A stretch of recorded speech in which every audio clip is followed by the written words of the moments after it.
დავიწყოთ პირველ რიგში ცხადია სტრასბურგის ახალი რეზოლუციით, ეს არის მეექვსე კრიტიკული რეზოლუცია ოცნების ხელისუფლების მისამართით. ითქვა რომ არის უფრო მკაცრი. რა არის მთავარი განსხვავება თქვენი შეფასებით და როგორ გგონიათ, ვინაიდან არ არის სავალდებულო ხასიათის რეზოლუცია და ის სარეკომენდაციო ხასიათს ატარებს, რა ბედი ეწევა ან რა გავლენა ექნება მას, რა ბედი ეწევა იმ 30 კაციან სიას, რაც სახელობითად არის ჩამოთვლილი რეზოლუციაში. მოგესალმებით. დიდი მადლობა სტუდიაში მოწვევისთვის. მართალია, რომ ეს არ არის პირველი კრიტიკული რეზოლუცია ბრუსელი ოცნების წინააღმდეგ, თუმცა ჩვენ ვხედავთ, რომ ყველა მომდევნო რეზოლუცია უფრო და უფრო მკაცრდება და კომისიას, რომელიც არის აღმასრულებელი შტო ევროკავშირის საბჭოსთან, ევროპის საბჭოსთან ერთად მოუწოდებს კონკრეტული ნაბიჯებისკენ. ჩვენ ვიცით, რომ ამან შედეგი, რომელიც შეიძლება ერთგვარად მცირედ გვეჩვენოს, მაგრამ კონკრეტული შედეგია, რომელიც უკვე მიღებული იქნა დიპლომატიურ პასპორტებთან დაკავშირებით უკვე გამოიღო და ეს რეზოლუცია არის იმის საფუძველი, რომ დარწმუნებით ვთქვათ, რომ სანქციების პოლიტიკა აქ არ გაჩერდება და ის აუცილებლად უფრო გაფართოვდება და გაღრმავდება. ის მოიცავს ბიძინა ივანიშვილის ოჯახის წევრებს, ისევე როგორც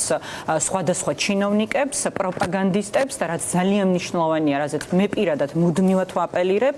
მათ შორის სამართალ დამრღვევებთან ერთად ვინც უშუალოდ ძალადობს ხალხზე, ეგრეთ წოდებული ფინანსური ელიტა, ანუ ის ადამიანები, ეს კორუმპირებული კლეპტოკრატიული კლანი, რომელზეც დგას და რითიც სულდგმულობს ბიძინა ივანიშვილი და ძალიან მნიშვნელოვანია,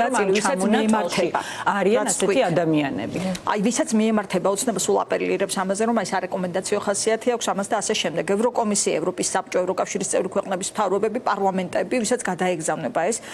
რამდენად ლოგიკურია, რომ ყველა ამოწყება მე ვთქვათ გაიზიაროს სულისკვეთება არალეგიტიმურობის შესახებ მთავრობის.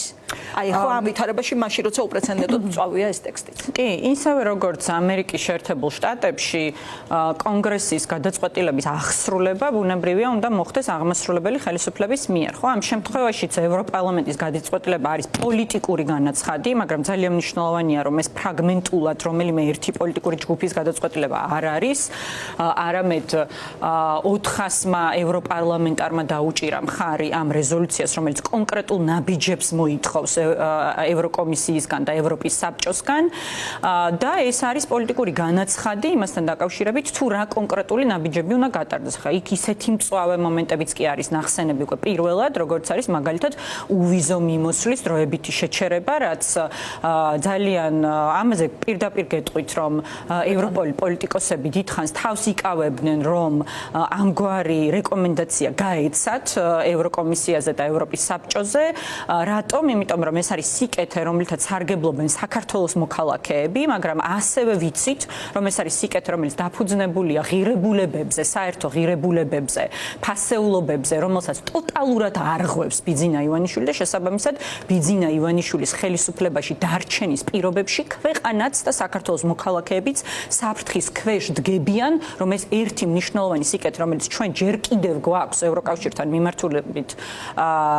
უვიზო მიმოსვლის სახით, ეს სიკეთეც კი დავკარგოთ. ფიქრობთ, რომ ეს შეიძლება იყოს შემდეგი ნაბიჯი? ამასთან არ სჭირდება კონსენსუსი ევროკავშირში, ამ პროცესის დაწყება შესაძლებელია 15 ქვეყნის მონაწილეობით. კი, ეგრეთ წოდებული კვალიფიცირებული უმრავლესობით, კვალიფიციური უმრავლესობით, ასევე მნიშვნელოვანია ახალი ჩანაწერი, რაც გაჩნდა, ეს არის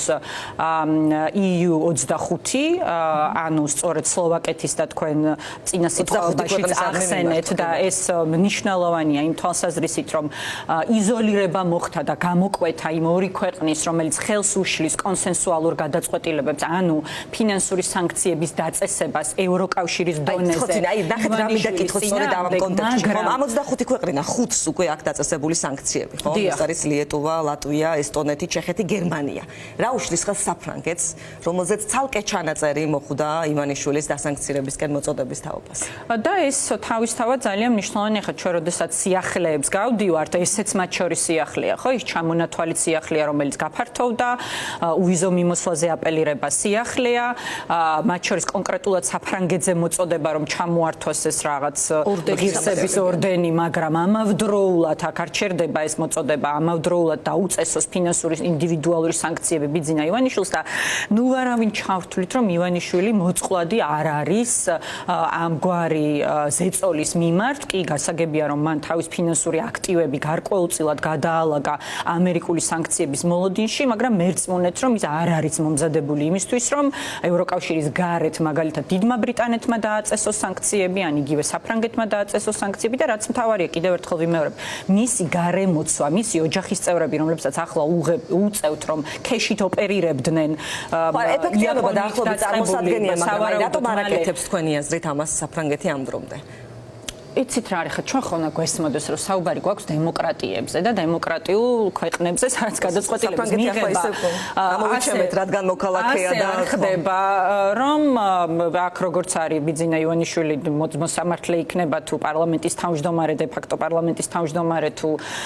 ნებისმიერი სახელისუფლებო შტოს წარმომადგენელი პირდაპირ განკარგულებებს გასცემს მათ დემოკრატია ნელა მუშაობს დიქტატურას სწრაფად. ხო, ნუ რა თქმა უნდა, ხა რითაც ხეირობენ დიქტატორები და ამით პირველ რიგში ხეირობს ხოლმე პუტინი და ზოგადად დიქტატურის ხიბლი თუ რამეში არსებობს არის ის, რომ სწრაფად იღება გადაწყვეტილებები, მაგრამ გადაწყვეტილებები, რომელიც მთავრდება კრახით, ისტორიულად ეს ესეა და ასე დამთავრდება აუცილებლად ბიძინა ივანიშვილის მმართველობა, იმიტომ რომ დიქტატურას გრძელვადიანად ისტორიულად არ გაუმარჯვია არასდროს და რა თქმა უნდა ვერც გაიმარჯვებს დღეს განსაკუთრებით ამ გეოპოლიტიკურ მოცემულობაში. უბრალოდ ჩვენი ამოცანა რა არის? ჩვენი ამოცანა არის ის, როდესაც მნიშვნელოვანი გეოპოლიტიკური გადაწყვეტილებები მიიღება იგივე მünchenis კონფერენცია ახსენეთ თქვენ, სადაც საქართველოს სახელისუფლებო წარმომადგენლით პირველად არ არის გასაგებია, რომ სალომე ზურაბიშვილი არის იქ და როგორც ვიცი ერთ-ერთი ოპოზიციური პარტიის წარმომადგენელი, მაგრამ ბუნებრივია სახელისუფლებო მონაწილეობა სულ სხვა წონა და სულ სხვა გავლენა შეიძლება რომ კონდეს და მაშინ როდესაც JD Vance იქ არის, რუბიო იქ იქნება და მოლაპარაკებები უკვე მართლაც გეოპოლიტიკურ საჭადრაკო მაგიდაზე უნდა გაიმართოს, საქართველოს სახელისუფლებო წარმომადგენელი საერთოდ არ არის ამ დისკუსიის ნაწილი. აი ვიდრე მიუხედავად დაუბრუნდებით კიდევ ერთხელ რომ შევაჯამოთ რა რეზოლუციის ნაწილი თქვენთვის პარტია ნაციონალური მოძრაობისთვის მაინც რა იყო განსაკუთრებული მნიშვნელობის სიახლე ამ ჩანაწერებში თქვა სააკაშვილის თემა ყოფილა სხვა დროსაც სხვა თემები რა თქმა უნდა თქვით რომ ყოფილა სხვა დროსაც აი ახლა რატომ არის ეს რეზოლუცია გამორჩეული განსაკუთრებით მნიშვნელოვანი თქვენთვის რომელი პუნქტების გამო პრეზიდენტი სააკაშვილი როგორც თქვენ აღნიშნეთ აბსოლუტურად ყველა რეზოლუციაში ყოველთვის ფიგურირებს მისი გათავისუფლების მოთხოვნა მეტიც წინა რეზოლუციაში პირდაპირ მოწოდება იყო სალომე ზურაბიშვილზე, რომ მას გამოეყენებინა მის ხელთ არსებული შეწყალების ბერკეტი და შეეწყალებინა პრეზიდენტი სააკაშვილი. კიდევ ერთხელ წუხვა, რომ მან ეს შესაძლებლობა არ გამოიყენა, ვფიქრობ, რომ ეს მნიშვნელოვანი განაცხადი იქნებოდა, იმიტომ რომ პრეზიდენტი სააკაშვილი რუსი ივანიშვილის მიერ, რუსების მიერ დაწერილი საბრალდებო დასკვნით ისჯება სწორედ იმ გეოპოლიტიკური არჩევანის გაკეთებისთვის, რაც მან გააკეთა და რისთვისაც ვიბრძვით ახლა მათ შორის რუსთაველის გამზირზე და ეს არის საქართველოს გაყვანა სამშვიდობოს გეოატლანტიკურ სივრცეში. ეს ძალიან მნიშვნელოვანია, თუმცა როგორც აღნიშნეთ, სიახლეებიც უნდა გამოიკვეთოს და ამ თვალსაზრისით არის სწორედ ახალი არჩევნების მოთხოვნა უკვე კატეგორიულად როგორც ერთადერთი გზა ამ კრიზისიდან გამოსვლის. ამას ჩვენ უკვე ვხედავთ, რომ პრაქტიკულად ყველა საერთაშორისო დოკუმენტში ხდება ამის ასახვა და ეს ჩვენთვის პრინციპულად მნიშვნელოვანია. მინდა გითხრათ, თუ რამეზე ვაკეთებთ აქცენტს ჩვენს ყველა საერთაშორისო კომუნიკაციაში, იმიტომ რომ გვესმოდეს, რომ ეს რეზოლუცია დღეს კი მიიღეს, მაგრამ მასზე მუშაობა მრავალი კვირით ადრე დაიწყო. ჯერ კიდევ რამდენიმე კვირის წინ, როდესაც მათ შორის მაგალითად IPP-იმ ყველაზე დიდმა და გავლენიანმა ფრაქციამ მიიღო რეზოლუცია საქართველოში მიმდინარე კრიზისზე, როდესაც მეც ვიმყოფებოდი ბრიუსელში და ამაზე მუშაობა მრავალი კვირით ადრე დაიწყო და მინდა გითხრათ, რომ ჩვენი მთავარი აქცენტი ყველა საერთაშორისო კომუნიკაციაში არის სწორედ ახალი არჩევნები, როგორც გამოსავალი, არაღიარების პოლიტიკის გაგრძელება, ყველა პოლიტპატიმრის გათავისუფლება და სანქცირება სახელობით დიახ, სწორედ იმ ადამიანების, რომლებიც ახლა არიან ჩამოთვლილი. კი, აი თინა, ხო, აი ახალი არჩევნები თავარი მოწოდება ერთ-ერთი, მაგრამ ქართული ოცნება ვხედავთ, რომ არც ამის რიტორიკაშიც არავლენს ხომ ახალი არჩევნების დანიშვნის სურვილს და საერთოდ მუდმივად ცდილობს დისკრედიტაციას მათ შორის ევროპარლამენტისა. ხო, რომ მას არ აგავლენა, არანაირი გავლენა არც ამ რეზოლუციას. ამ რეზოლუციაშიც არალეგიტიმურად არის გამოცხადებული ოცნების ხელისუფლება. აი ასეთ შემთხვევაში თეორიულად რომ დავუშვათ ახალი არჩევნების შესაძლებლობა, ვინ უნდა დანიშნოს, როგორ უნდა იყოს ეს შემდეგ უკვე ფორმულირებული. თუ ევროკავშირიც გაიზიარებს ცხადია არ აღიარების საკითხს. კომიკურია, როცა კობახიძის ნაირი პერსონაჟი საუბრობს გავლენის არქონაზე, ისინი თავიანთი გადმოსახედით შეიძლება უყურებენ მოვლენებს თავიანთი გადმოსახედიდან, ხო, რომ ევროპარლამენტს არ აქვს გავლენა და პაპუაშვილის პარლამენტს აქვს გავლენა, რომელიც რაღაც სისულელებს წერს ხოლმე ტვიტერზე, ხო? ნონსენსია საერთოდ ჩემი აზრით კომენტირება მათ ამ შეფასებებზე, ყველამ ძალიან კარგად იცის კიდევ ერთხელ ვიმეორებ, როგორ მუშაობს დემოკრატიულ სისტემებში საკანონმდებლო პოლიტიკური ორგანოს დეკლარაციული და პოლიტიკური განაცხადი, როგორც ბიძგი კონკრეტული გადაწყვეტილებებისა აღმასრულებელ დონეზე და ჩვენ ეს არაერთხელ გვინახავს, იქნება ეს ევროკავშირის კონტექსტი, თუ მოხდება გაზიარება, ხო, ევროკავშირის მხრიდან. ამიტომ ევროკავშირის მხრიდან ამის გაზიარების უპირველესი დემონსტრაცია იქნება ის, რომ შენარჩუნდეს და გაგრძელდეს და გაფართოვდეს სანქციების პოლიტიკა, ის რომ გაგრძელდეს არაღიარების პოლიტიკა, რომ არაღიარებული ნიშნავს ახალ არჩევნებს, ან ფორმალურად როგორ ხდება შემდეგ ეს საინტერესოა თუ იქნა მიღწეულია იმას, რომ ივანიშვილს მანევრირების სივრცე არ რჩება.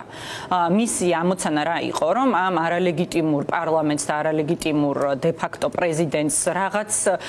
თვალსაზრისით მინიმალური აღიარება და ლეგიტიმაციის ხარისხი მაინც მოეპოვებინა და შემდეგ ერთგვარი რაღაც ნაცრისფერი ზონა გამხდარიყო საქართველოს, სადაც ასე თუ ისე ნორმალური ურთიერთობები დარჩებოდა დასავლეთთან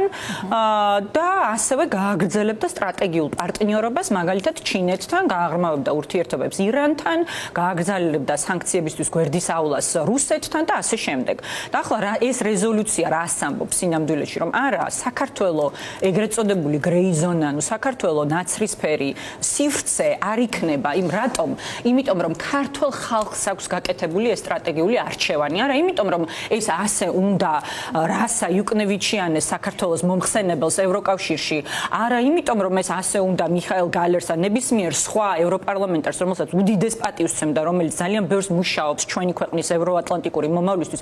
არა, იმიტომ რომ ეს არის ქართველი ხალხის არჩევანი და ჩვენ ეს დავამტკიცეთ და დავადასტურეთ და ამიტომ არის ასეთი მნიშვნელოვანი ის ფართომასშტაბიანი განგრძობადი დაუღალავი პროტესტი, რომელსაც ჩვენ ვხედავთ რუსთაველის გამზირზე. კი, რეზოლუცია რომ ამოვწუროთ, თინა, კიდევ ერთი ახალი ივანიშვილის გარემოცვის ჩამონათვალში იყო რამდენიმე გვარი, ხო? მათ შორის მაგალითად საზოგადოებრივი მაუწყებლის დირექტორი თინათინ ბერძენიშვილი და სამეურვეო საბჭოს თავმჯდომარე ვასილ მაღლაფერიძე. კი ბატონო. როგორ გონიათ რა ირაკლი რუხაძე, ხო, ირაკლი რუხაძე მანამდეც იყო ნახსენები და ამიტომ საზოგადოებრივი მაუწყებლის კონტექსტში ეს იყო სიახლე, რატომ მოხვდნენ ისინი და რა ეფექტი შეიძლება ჰქონდეს მას. რატომ მოხვდნენ პრინციპში ეს გასაგებია ხო, რატომ მოხვდნენ? მარტივია, იმიტომ რომ ხრაზე დგას ხო ბიძინა ივანიშვილი იმისთვის, რომ ჩვენის დავამარცხოთ, ჩვენ უნდა მოვახდინოთ იმის იდენტიფიცირება, თუ რა არის მისი საყრდენი წერტილები. დღეს თუ რამეზე დგას ივანიშვილის რუსული რეპრესიული რეჟიმი, ჩემის აზრით, არის პროპაგანდა. კიდევ უფრო მეტად, ვიდრე ეს ძალადობრივი მანქანა, რომლითაც წამლავენ, გვირტყავენ, გვიჭერენ, ადამიანებს აწამებენ, აშიშვლებენ და ასე შემდეგ. არის სინამდვილე მისი ყველაზე ძლიერი ინსტრუმენტი, არის სწორედ პროპაგანდისტული მანქანა. და ამიტომ ძალიან სწორია და ამის გამოცდილება პრინციპში ევროპას უკვე აქვს. ამ პროპაგანდისტული მანქანის მუშაობა ნანახი აქვთ, იმიტომ რომ ყველას ხო კარგად გვესმის ახლა ვასილ მაღლაფერიძე არ წერს ხო ამ ყველაფერს და არც ირაკლი რუხაძე და არც მაგდა ანიკაშვილი კიდე მით უმეტეს ხო ეს ყველაფერი იწერება კრემლში, სადაც არსებობს ძალიან დიდი ჯგუფი, რომელიც მუშაობს აი ამ ნარატივებზე, ამ პროპაგანდაზე, რომლის დისემინატორები უბრალოდ გამავრცელებლები არიან უკვე ეს პროპაგანდისტული არხები, მაგრამ მათი შეზღუდვა, მათთვის იმის ჩვენება, რომ ასე არ გამოვა, რომ ერთი ხელით აკეთო რუსული რუსული საქმე მოყვე რუსული ნარატივი საქართველოს მოქალაქეს მოახვიო თავს რუსული სიმართლე რაც სიმართლე ვერასდროს ვერ იქნება და ამით დააკნინო და დაიმონო ქართული საზოგადოება შისში სანქციების ეფექტზე მინდა განვაგრძოთ საუბარი განაგრძო მოგზაურობა შოპინგი და ყოველგვარი ცვლილების გარეშე ცხოვრება ევროპასთან ხო ეს სანქციები პერსონალურად შეეხო ბიძინა ივანიშვილსაც ამის შემდეგ მან წნეხი უფრო გაზარდა რეპრესიები გაზარდა თუ ეს სიამტკიცდება რაც არის რეზოლუციაში ეს წნეხი იზრდება რასელით მისგან ამ შემთხვევაში ქვეყნის შიგნით რეპრესიებს რა თქმა უნდა ხა მე რა თქმა უნდა მათ შორის ის რომ პოლიტიკური ლიდერებისაც კი რა თქმა უნდა პოლიტიკური ლიდერებისაც მაშინ თეატროლოგიაზეც კომისიაზე დღეს არ გვინდოდა ვრცლად დროის დახარჯვა მაგრამ შეიქმნა ეს კომისია დღეს რომელმაც უნდა გამოიძიოს ნაციონალური მოძრაობის დანაშაულებები უფრო სწორად დღეს აირჩიეს თეატროლოგიანი უკვე რისთვის ამზადებენ საფუძველს როგორ უყურებთ ამ ამბავს შორს მიმავალი გეგმები აქვს განცხადებების მიხედვით კი ეს კიდევ ერთხელ ვიმეორებ ეს არის ივანიშვილის გეგმა რომ ისე როგორც პრეზიდენტ სააკაშვილს ის ფიქრობს რომ სჯის იმ გეოპოლიტიკური არჩევანისთვის რაც მან გააკეთა და რომ მან გაბედა და ქართული სახელმწიფოს სახელით როგორც ამ ქვეყნის უმაღლესმა მთავარსარდალმა წინააღმდეგობა გაუწია პუტინის რუსეთს არ გაიქცა არ განებდა და არ შეატოვა საკუთარი ქვეყანა და ამით არ დაასრულა ქართული თანამედროვე სახელმწიფო და ყოველ შემთხვევაში განუსაზღვრელი ვადით არ შეწყვიტა ჩვენი ფუნქციონირება და არსებობა როგორც სახელმწიფო ამისთვის ისჯება პრეზიდენტი სააკაშვილი და ივანიშვილს აი ამ ბოროტების მაშხალის გამოყენებით თეატროლოგიანის გამოყენებით სურს რომ ეს ბრალდება წარუდგინოს უკვე კოლექტიურად ნაციონალურ მოძრაობას პარტიის აკრძალვამდე შეიძლება მივიდეს პროცესის დაპირებაც იყო ხო ეს იყო დაპირება და საერთაშორისო ამ თვალსაზრისით ივანიშვილი რაღაც ერთგვარი უნიკალური ფენომენია რომ ის წინასწარ აანონსებს ამ ყოველგვარ რაღაც გაუგონარ საოცრებას და ზრახვებს მის ბოროტ ზრახვებს წინსწრებად აანონსებს და ჩვენ როგორც საზოგადოებას რაღაც ერთგვარი რეზისტენტულობა ჩამოგვიყალიბდა ამასთან მიმართებაში თითქოს აი ამას მივიღებთ როგორც რაღაც ერთი მორიგი სიგიჟე რომ რეალურად მიგაჩნიათ ეს სიგიჟე შეიძლება ნორმალიზდეს ახლა და აკრძალონ როგორც ამის მცდელობა ნამდვილად და ამიტომ არის მათ შორის მნიშვნელოვანი თამარ რომ ჩვენ გქონდეს ერთმანეთის მიმართ სწორი სოლიდარობის განცდა მე არ ვამბობ იმას რომ მაინც და მაინც ყველა რაღაც ერთმანეთის აზრზე ვიყოთ ხო მაშინ რაში მდგომარეობს ჩვენი განსხვავება და პლურალიზმი და დემოკრატია არა მაგრამ სწორ დროს სწორ საკითხზე ერთმანეთის მიმართ სოლიდარობა და მათ შორის ამას ვეტყოდი მაგალითად გახარიას რომელიც ყველა თავის სატელევიზიო ეთერს იწყებს და ამთავრებს ნაციონალური მოძრაობით სწორ დროს და სწორ საკითხზე ერთმანეთის მიმართ სოლიდარობა არის სწორი და პოლიტიკანობაა ნებისმიერი სხვა თამაში მაშინ როდესაც ებრძვი რუსეთს და ეს გარდაუვალია მარცხისთვის ასეთ ტაქტიკას თუ ავირჩევთ ერთმანეთთან ურთიერთობის იმიტომ რომ მესმის შესაძლოა რაღაც კითხვები არსებობდეს კი ბატონო მაგრამ ამ კითხვებს პასუხი წულუკიანთან რატომ მე უნდა გავცე რაღაც კითხვებს პასუხი წულუკიანთან ამიტომ მე მგონი ძალიან მნიშვნელოვანი იქნება ჩვენ როგორც საზოგადოება როგორ ვუპასუხებთ ამ გამოწვევას რომლის წინაშეც დაგვაყენებს ბიძინა ივანიშვილი და ეს არ იქნება ნაციონალური მოძრაობის გაქრობის ან განადგურების ან აკრძალვის მცდელობა ეს იქნება ჩვენი უახლესი წარსულის გადაწერის მცდელობა რუსული ვერსიით